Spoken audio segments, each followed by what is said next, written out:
Jesus foi de reza, mas ele foi de muita ação em favor dos marginalizados. Eu vejo na minha igreja que nós estamos muito pouco vivendo no meio do povo para sentir as dores do povo. E é ali no dia a dia onde a gente vai ter esse encontro mais pessoal com Jesus Cristo, nas nossas atividades diárias, dentro da igreja e fora da igreja também. É um tema muito forte, que eu acho que tem que ser tratado, tem que ser falado, né? Porque preenche muitos vazios. E às vezes preenche muitos vazios, até eu não querendo para nenhuma religião, mas respeitando aquele outro.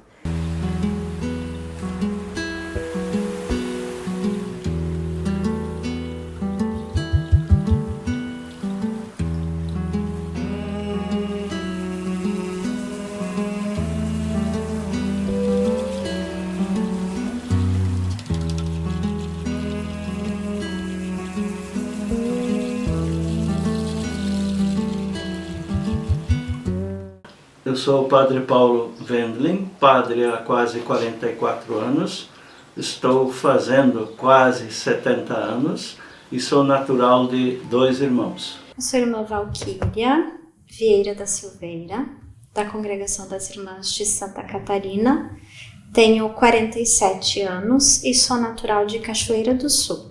Sou José Silon Ferreira, tenho 53 anos.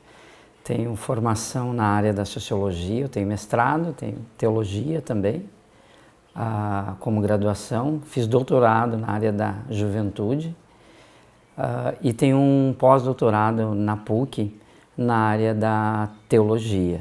Eu nasci dentro de um berço de colonização alemã, onde a fé era uma das bases das nossas famílias, né? E nasci então dentro da religião católica. Eu estou aqui no bairro Rondônia como padre há mais de 42 anos.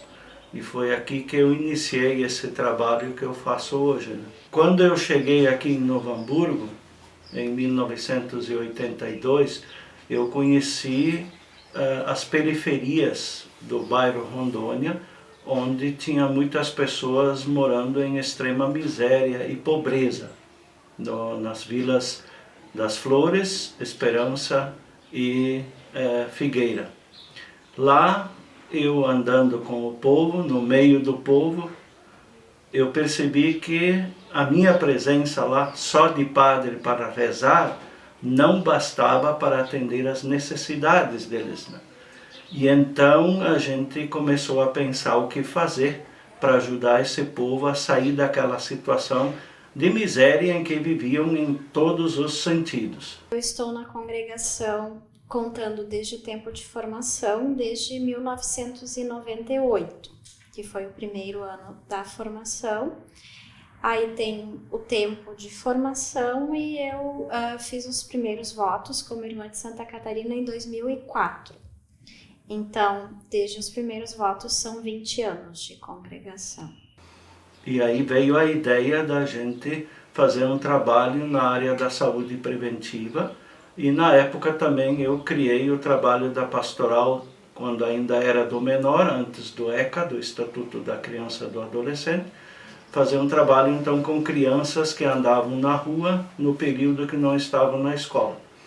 E lá nasceu então esse desejo de aprofundar essa pastoral da saúde voltada à saúde preventiva, onde a gente então fazia chás, fazia pomadas, né? Ajudava as pessoas a cuidar também já naquele tempo da alimentação. E essa visão de trabalho foi crescendo a tal ponto que eu comecei a atender pessoas que precisavam de atendimento nesta área. E cresceu tanto que foi necessário construir um prédio próprio. Em 99 eu comecei a atender aqui, já fazem 25 anos. Que hoje estou como diretor na Escola Seno Frederico Ludwig, aqui em Canudos, e sou coordenador também dos cursos de gestão da Fundação INH. Na verdade, eu digo, sou aquela vocação educacional tarde, né? Eu, hoje 53, com 35 anos, eu recebi um convite de um sacerdote lá de São Leopoldo para fazer teologia, né? Porque eu participava da comunidade E acabei aceitando e fiz teologia na ESTE, né, na Escola Superior de Teologia dos Luteranos.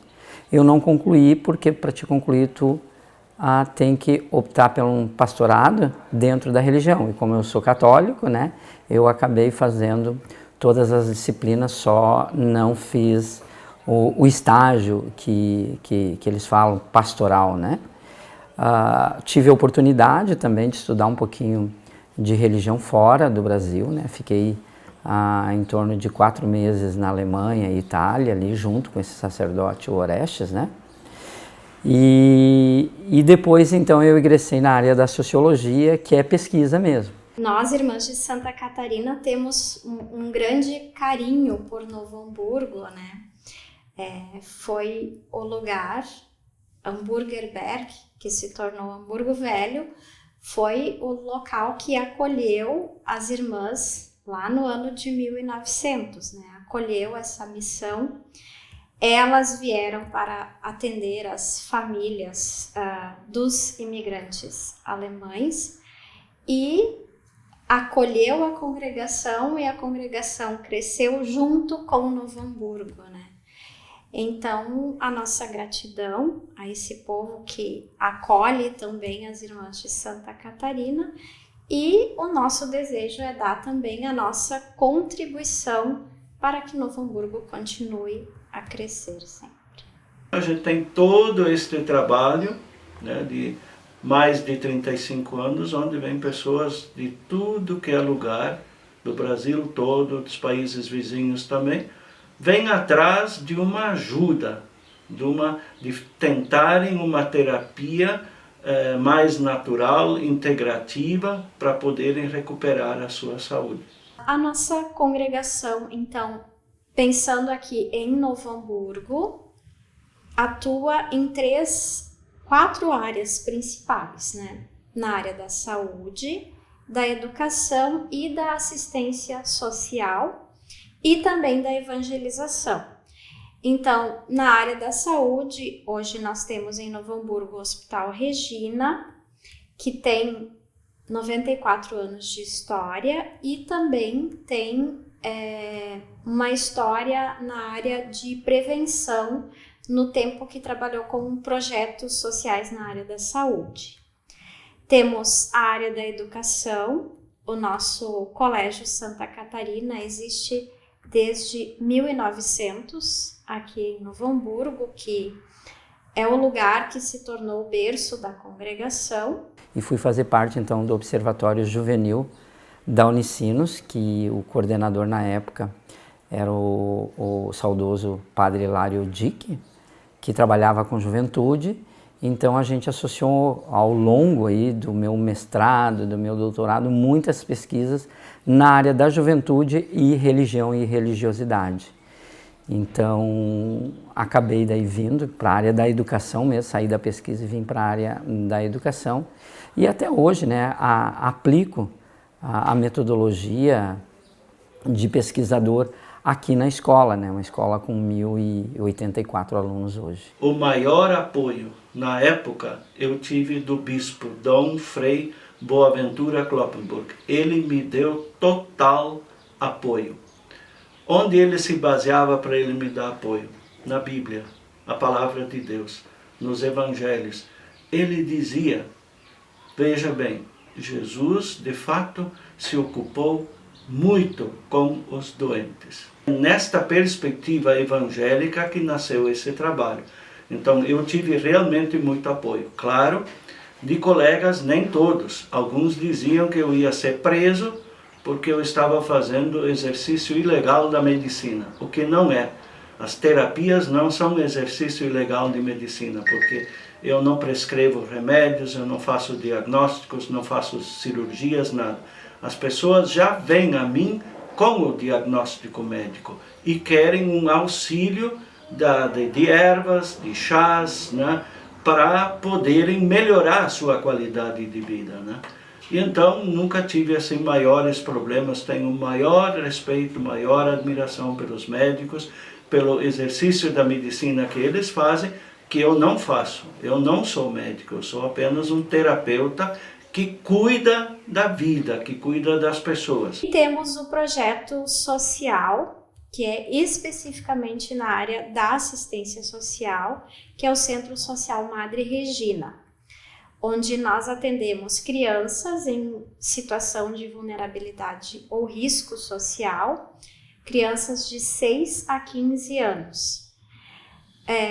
São crianças provenientes dos bairros Liberdade, Santo Afonso e Industrial.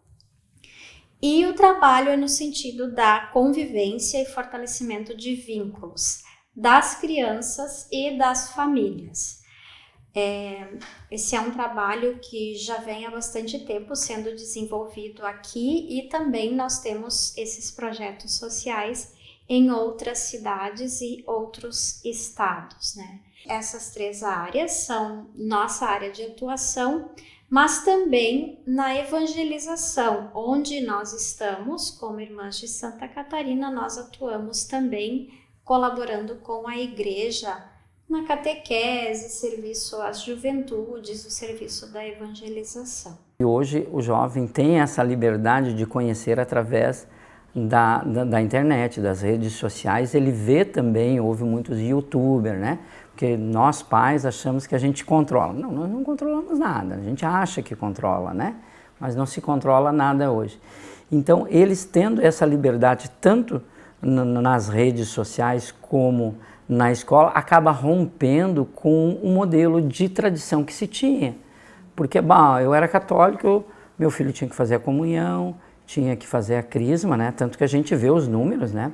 Eu participo da Igreja Católica, e isso mostra também que eu também posso escolher em não ter religião até certa idade. Eu não sei, eu não tenho religião, é porque o pai não participa e ele também não participa. E tudo bem, né? Quando nós falamos de preceitos, né, nós falamos de formas de viver uma moral ou a liturgia, né? Então, a Igreja Católica tem 5 principais preceitos, que são ir à missa aos domingos e não realizar nenhum trabalho servil aos domingos e dias de festa, confessar ao menos uma vez por ano, comungar pelo menos por ocasião da Páscoa, fazer jejum nas datas recomendadas pela Igreja e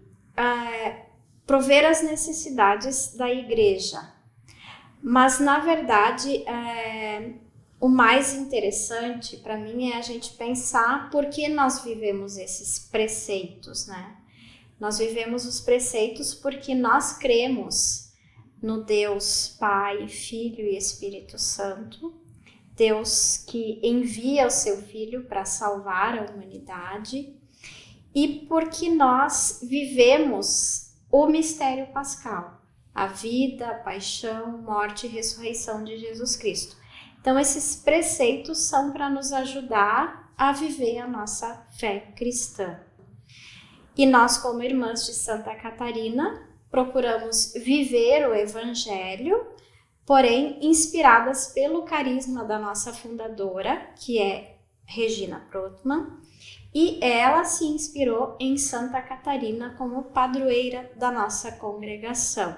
Então, nós temos as nossas próprias normas, mas, acima de tudo, nós procuramos viver o Evangelho, né? Quando a gente olha para o Evangelho, a gente encontra inspiração, porque Jesus escolheu os apóstolos e deu a eles a missão de irem curar todas as doenças e enfermidades. Jesus não fala, vocês vão rezar pelos doentes. Ele fala, em primeiro lugar, vão curar. Curar inclui rezar e fazer alguma prática que leve a pessoa a mudar a situação em que ela se encontra. Na época de Jesus, leprosos, surdo-mudos, paralíticos, né, cegos, eles eram marginalizados. Se dizia na época que eles viviam em pecado, Deus até não estava mais cuidando deles. Então a religião na época não tinha compromisso com eles, porque se nem Deus não tem, então eles também não precisavam ter. Então o doente se sentia abandonado por todos, inclusive por Deus.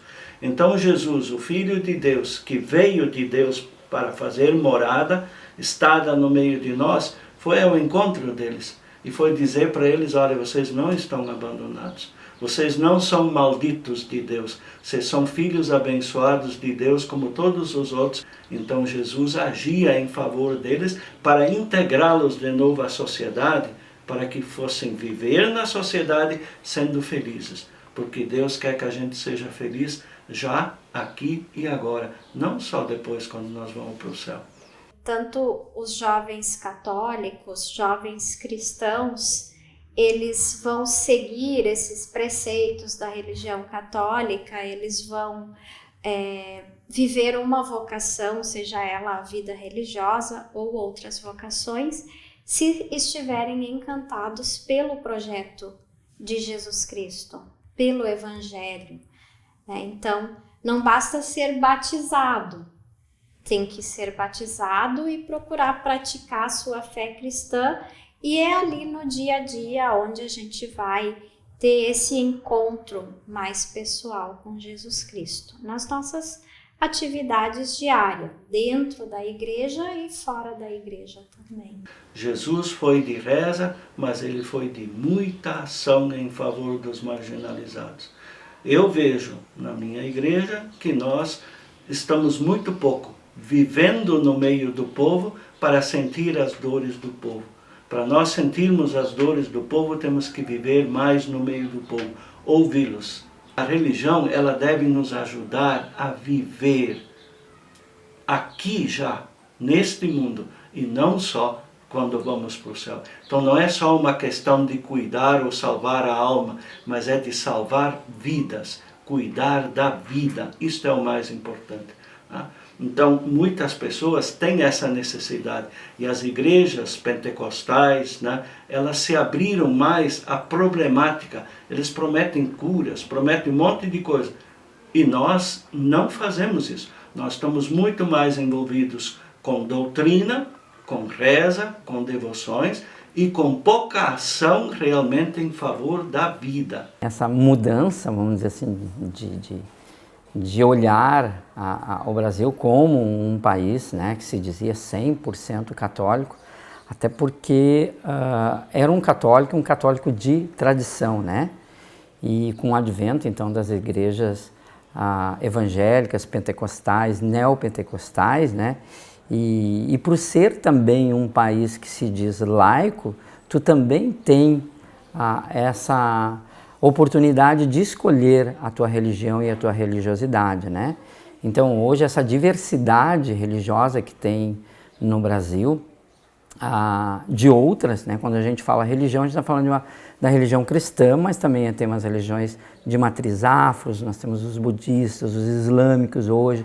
a comunidade judaica também, que é muito forte. E temos um outro fenômeno muito forte, que eu percebo isso dentro da escola, que é os sem religião, que hoje, virando as pesquisas, eu vou dizer que ele é tão forte quanto esse fenômeno evangélico, pentecostais e neopentecostais que nós temos hoje na região.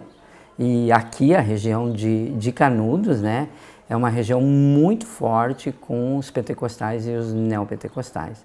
E eu acredito que esse fenômeno está acontecendo justamente com essa liberdade. Tu tem uma liberdade de escolha, Tu não tem só mais uma verdade. Então, são verdades, Os que acreditam no cristianismo, eles têm a sua verdade, na Santíssima Trindade. Os outros, têm as suas verdades também.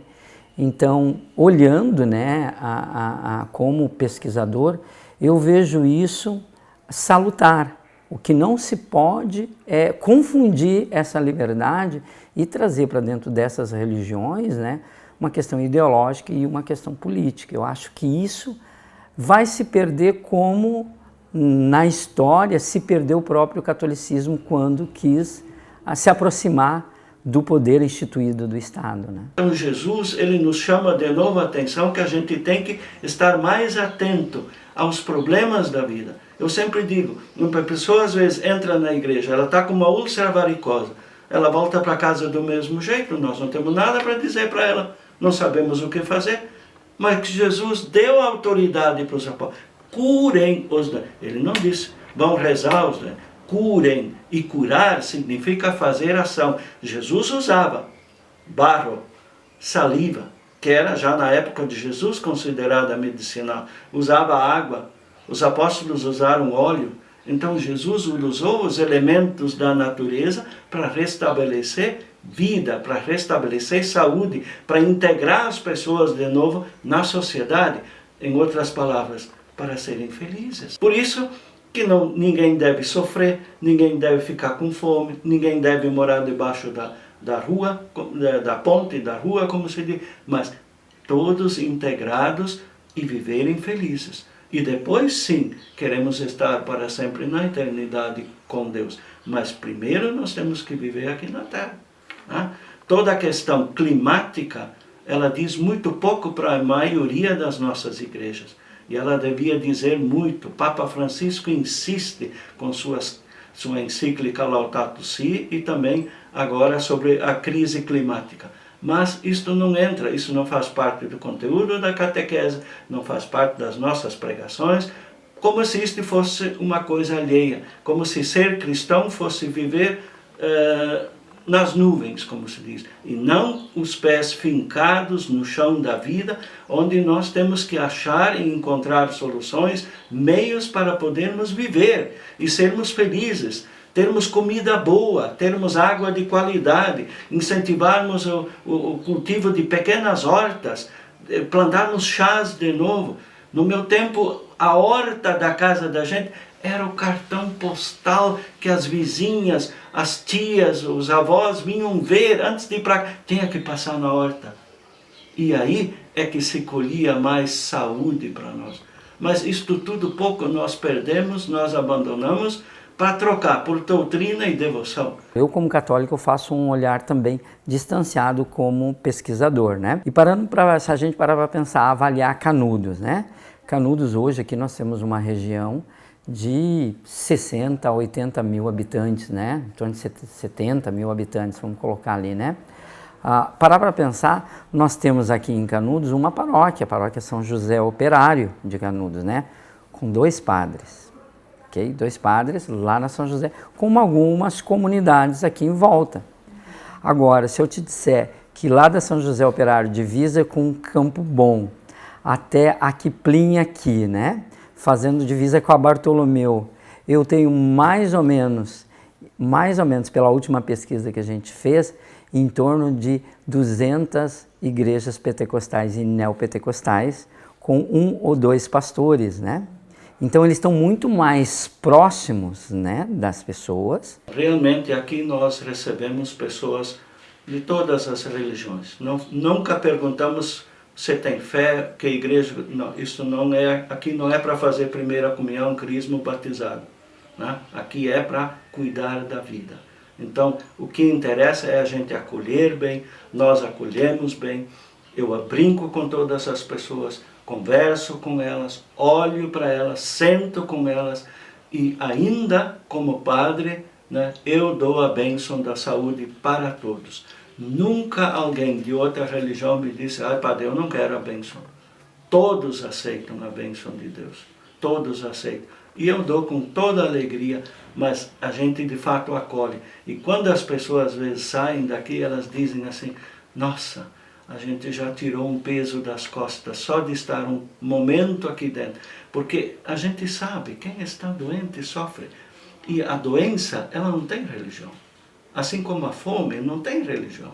As coisas básicas da vida não tem religião. E tem coisas que não podem esperar para amanhã. Né? Tem que ser tratadas hoje. Jesus não disse para alguém lá, não, amanhã eu vou fazer. Não, ele fez hoje. Alguém estava com fome, Jesus, não, amanhã vai ter pão. Não, agora vamos providenciar. Quer dizer, as necessidades básicas da vida, para o bem-estar, para o equilíbrio da pessoa, para ela se sentir feliz, são para agora, não são para amanhã.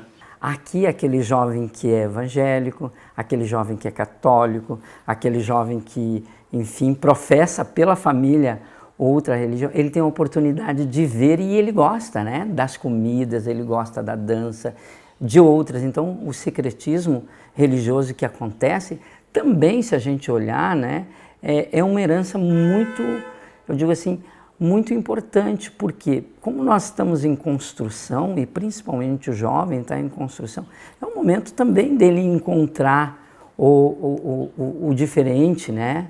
E então eu vejo isso hoje, depois muito nos adultos, mas eu vejo os jovens experimentando isso. E como a escola é laica, né? E hoje nós temos uma disciplina que é ensino religioso, nós mostramos todas as religiões, as grandes religiões e também as diferenças nas suas denominações, né? Eu não sinto aqui dentro essa intolerância religiosa, pelo contrário, nós aqui dentro, todos os nossos funcionários, nós somos treinados para acolher bem cada um que vier e do jeito que vier. Como o próprio Papa disse, todas as religiões são um caminho para Deus. Não existe só uma religião que é certa e as outras todas são erradas. Não, todas são caminhos que podem nos conduzir a Deus, porque nos conduzindo ao bem e à convivência pacífica entre nós aqui, no cuidado da vida, no cuidado com a natureza, quem está nesse caminho está no caminho que conduz a Deus. E eu sou ordenado da igreja também, eu sou um diácono permanente, né? Que trabalha em comunidades de base. E essa minha fé me dá base para entender o diferente também, né? É olhar para aquele que fez uma escolha e essa escolha ser respeitada, né? Seja em religiões afro, seja no budismo, no islamismo, seja nas religiões cristãs de várias denominações, né? Eu acho que isso me ajuda a entender, né, que eu não estou concorrendo com a outra religião, eu estou mostrando a minha fé na prática do meu modo de ver a religião, porque a ideia da religião é justamente isso, o respeito, né, respeito na diversidade, diversas diversidades que nós temos, né, e eu acho que eu fui colocado aqui na escola, estou aqui há 4 anos na escola, justamente para olhar para esses jovens que muitas vezes vêm feridos de algumas religiões por não poder ter escolha e falar que não tem problema nenhum, né? De falar que sim, né? Tu tem a liberdade de escolher, ou até mesmo de dizer, eu não quero acreditar, né? E essa é a função da religião, né? Se parar para pensar, essa é a função. Ela tem a função social, mas tem essa função de fé dizendo, não, tu pode escolher ou não, né? Nossa prioridade é a defesa da vida e nosso trabalho é para o crescimento humano cristão. Mas dentro disso sempre vai haver respeito à liberdade religiosa, à liberdade de pensamento de cada pessoa. Então, todos são acolhidos e o clima é de respeito e de liberdade. Nós prezamos pela liberdade de credo e de expressão das pessoas. A gente está aqui fazendo o trabalho da gente, nem tudo a gente consegue resolver, porque a gente também é limitado, mas a gente tem muita história para contar e muitas pessoas podem contar histórias vitoriosas onde elas superaram as piores doenças e enfermidades e puderam de novo respirar aliviadas e vivendo felizes como Deus quer. A campanha da fraternidade deste ano de 2024, que tem como tema a amizade social. E o lema, somos todos irmãos e irmãs. Então, em todas as nossas obras, seja escola, hospital, centro social, nós acolhemos a todas as pessoas, a todas as religiões. Obviamente, a nossa obra é confessional, ela é católica, mas nós não impomos nada a ninguém e nós respeitamos a todas as religiões, sejam cristãs ou não cristãs, né? E essas pesquisas nos mostraram isso, né? Quando tu perguntava para o João, o que tu achou do sermão do padre, né? Ou da homilia do padre? Não me toca, né? Não faz sentido com a minha realidade. O que tu acha lá quando o pastor está pregando? Bom, eu vejo que é um discurso muito conservador e eu sou mais aberto, não me toca também. Então, em vez da gente replicar uma sociedade adulta, né, que sabemos que erramos muito ao longo do século, né, fizemos muitas guerras a partir da religião, destruímos o clima muitas vezes a partir da religião, vamos deixar eles falar um pouquinho, ouvir eles, né, o porquê que eles estão se afastando, né, se hoje esse é o problema, né, do jovem estar se afastando. Que a gente tem que ter presente que Deus não desce mais do céu, vai visitar você lá na sua casa e vai lhe dizer, olha, cuide disso, cuide daquilo. Deus não faz isso. Mas Deus colocou anjos neste mundo. Cada um de nós é como um anjo para o outro. Às vezes a pessoa está lá no posto e alguém vai lá dizer, você já tentou uma vez tomar um chá lá do Padre Paulo? Tem até médicos às vezes que recomendam, quem sabe toma um chá também, né? Então, Deus coloca anjos também na vida das pessoas, porque Deus quer o bem dos seus filhos. Deus quer bem a todos. E Deus quer que todos vivam bem. Por isso o meu lema de ser padre é, Deus fez a gente para ser feliz. Não amanhã, hoje. A sociedade diz que o jovem não quer mais saber de religião, não quer saber mais de trabalho, não quer saber mais de estudo. O que eu falo? Não é o jovem. Quem está falando isso é a sociedade adulta. Quando tu para ouvir o jovem quer ouvir sobre Deus, até para ele poder escolher. Quando tu para ouvir o jovem sobre escola, sobre educação, ele quer ouvir sobre educação, ele quer saber o que a educação vai proporcionar para ele, né? Então, aqui na escola, por exemplo, eu quebrei esse paradigma, né? Aqui tem que ser a melhor escola que vai receber esse jovem, que vai receber o melhor ambiente aqui na escola, a melhor educação e principalmente o respeito de escolha. Eu acho que, na verdade, o jovem não está, ele está criando também uma sociedade que contempla hoje o que ele procura. Porque se a religião fala que nós viemos para ter vida e vida em abundância ou felicidade, eu acho que a gente tem que ver qual é o conceito de felicidade que a gente está hoje pregando nas religiões. Eu acredito que o conceito de felicidade é um conceito de paz, é um conceito de diversidade, é um conceito de respeito. Quando falam, né, de intolerância religiosa, né, venham para dentro da escola, vocês vão ver que esses jovens de diferentes denominações, diferentes religiões, eles se respeitam, né? A partir do quê? A partir do outro sempre, né?